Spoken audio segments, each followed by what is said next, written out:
Back up on CBS Sports HQ, where the Aaron Rodgers experience has certainly come with its twists and turns the last 24 months. The now 41-year-old again mulling his options in obscurity, but that list seems to be shrinking as time passes. Grainy images of blanketed sunset beach walks and news that the four-time MVP could wait until after the draft to make his latest decision. Pittsburgh's still on that list, and longtime Steeler leader wasn't mincing words when he weighed in. Cam Hayward saying on the Not Just Football podcast, quote, "I ain't doing that darkness retreat. I don't need any of that crap. Either you want to be a Steeler or you don't. It's simple. That's the pitch." In for more, CBS draft expert Ryan Wilson and the two-time Super Bowl champ in black and yellow, Bryant McFadden. Fellas, great to be with you. I guess you could just call me Cam Hayward because the story simply has lost steam at this point. The football world no longer waiting for Aaron Rodgers with bated breath. Like that setting sun on the beach, guys, enjoy it now because it'll be gone soon. Mac, where does Rodgers land ultimately? I do believe he will land with the Pittsburgh Steelers, and I think he's just having fun in this waiting game that he's involved in, and no other player is participating with him. And this makes sense for these reasons. Number one, the Pittsburgh Steelers, they're a winning organization. Regardless of how bad they've been in postseason play, they found the ability to be relevant during the regular season to get into a playoff spot. So if you're Aaron Rodgers, you have to like that in terms of where you're currently sitting in your professional career. You're closer to the end than the beginning. So if you're able to go out, you want to go out on a successful note. Factor in the the addition of DK Metcalf. If you're Aaron Rodgers, you have to like that along with what they already have in place in terms of George Pickens, Pat Freiermuth, and adding DK Metcalf. And not to mention you have a draft to add more resources to the offense. That has to really spark your interest as well. And then the final main reason for me, the mutual respect he has for the head coach and Mike Tomlin. There's always been this football bromance between Mike Tomlin and Aaron Rodgers, being able to admire each other from afar. So you look at that respect and going into that organization that has legacy, that has tradition, and most importantly, prestige. Who would not want to be a part of that when you look at some of the other destinations he's considering? So when you factor all of that to the equation for me, and I'm not giving you my answer because I'm biased to the Pittsburgh Steelers, Joe, I'm giving you my answer because it makes sense. It's the Pittsburgh Steelers. It does when you say it out loud, Ryan. I'm going to get your landing spot here in a second, but I do want to follow up because there's one thing that I've always perceived the Pittsburgh Steelers to be from the outside looking in. You've seen it from the inside. It's a no-nonsense franchise as well. How do you think that aspect of Aaron Rodgers melds with that franchise? Well, for me, I don't think it would be an issue. I know some people are saying, well, Aaron Rodgers, he comes with this negative baggage and things like that. Well, I didn't really hear a lot of negative pub coming from him when he was with the New York Jets. But one thing we do know, when he went into that Jets organization, he was the most relevant personality there.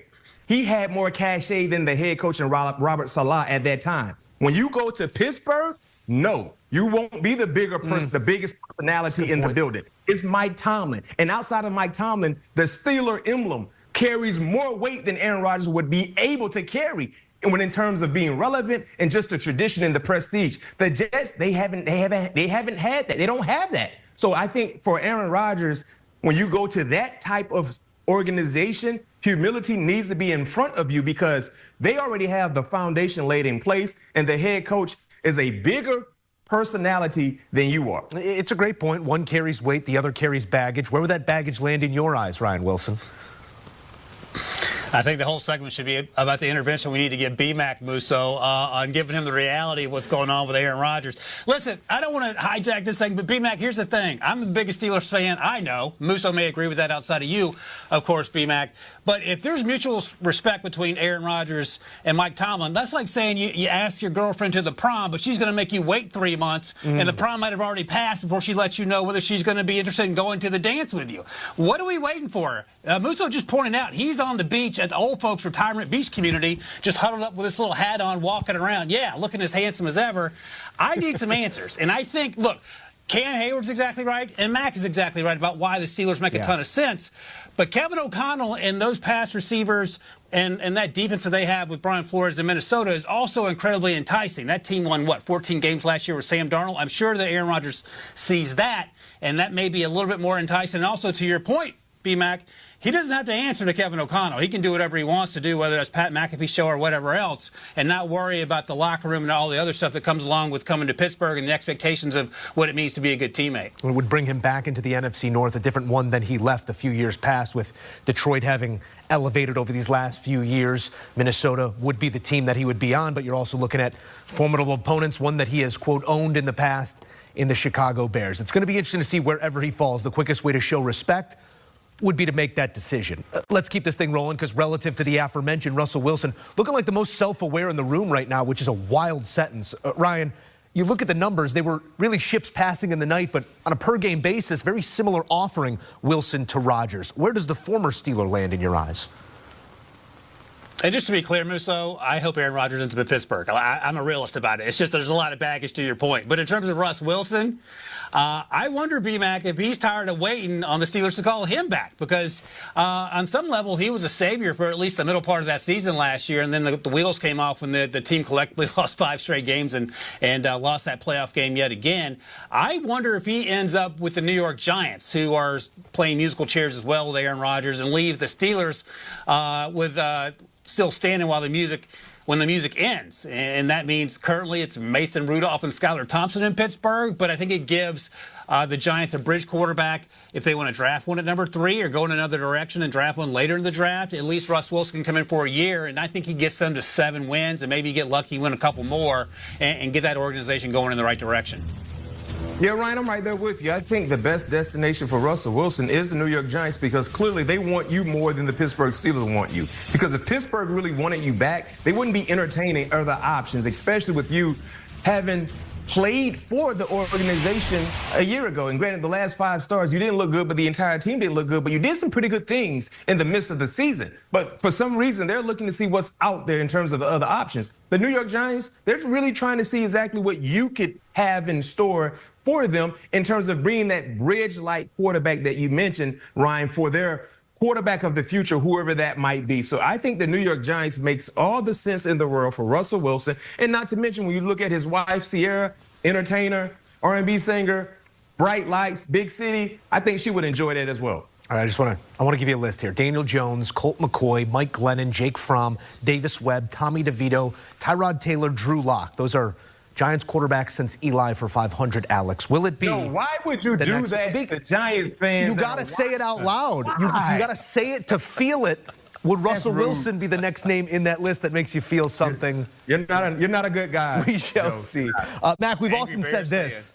I don't care where. Just make sure Jameis has shoulder pads, a helmet, and a microphone. Instant entertainment anytime we get him. And he flashed in moments last year as well, told us in a way he does still belong at the helm of that be QB1 or QB2. Where do you want to see famous Jameis, Mac?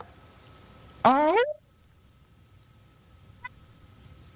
want to see Jameis Winston in Minnesota with Kevin O'Connell in that offense. That's where I want to see Jameis go. And here's why it makes all the sense in the world. Clearly, J.J. McCarthy, he's about ready to exercise his driving license and drive the cars in the garage. They ready to hand him the keys over, right? But with that being said, this is like his rookie year because he didn't play one meaningful snap a year ago in the regular season. So you know what you need to have, Joe, Ryan? You need to have the best insurance policy that you could afford, right? If it's Allstate, if it's State Farm, I don't care. You need to have that insurance policy in place if there's some rocky moments with your young quarterback or if injury pops up. We've seen how important backup quarterbacks can be. And there lies the opportunity for a guy like Jameis. Because one thing we know about Jameis, he will give you a fighting chance. And the thing I love about this potential matchup or relationship, Jameis working with Kevin O'Connell. Kevin O'Connell has been able to do a masterful job with quarterbacks that are not as talented or confident as Jameis. If you can get him in that system and just allow Kevin O'Connell to work his magic like he's done in years past, this could really be a big-time addition for the Minnesota Vikings in terms of just being that backup quarterback and waiting, or if he has to surface and become a starter at some point in time here or there for the Minnesota Vikings. All right, B-Mac, I want you to bring that same energy when Jameis ends up on the Steelers, because that feels like where he's going to be, especially if Aaron Rodgers decides that KOC is the best choice for him and Russ gets angry and says, you know what, I'm not coming back to Pittsburgh. Look, man, I had the joy of experiencing Ben Roethlisberger era in terms of going to the Super Bowl. B-Mac got to play with him and experience what it's like to have a franchise quarterback, all those great defenses that B-Mac and his dudes brought to that side of the ball. I think changes are coming in Pittsburgh, and I think it's going to be tough sledding for a few years, and I know that makes you happy, Joe, as a Bears fan who finally has their franchise quarterback. But for people who think that the game is scripted, I will just say this. 3 years ago, leading to the draft, the Steelers ended up with Kenny Pickett. Kenny Pickett is now on the Browns. And if I told you in 2022, hey, man, 3 years from now, Kenny Pickett's going to be the Browns starter and Jameis Winston's going to be the Steelers starter, there's no scenario you could have created to come up with the true answer of how we got to this point. But here we are. Certainly so. But I do refute your previous point. Unlike you two, I root for the happiness of my friends. You're bad guys. Love you, but you're bad guys. No, you do not, because you just reminded the Giants of all that quarterback hell they've been in the midst of. So that's not true. Don't send us to the team up.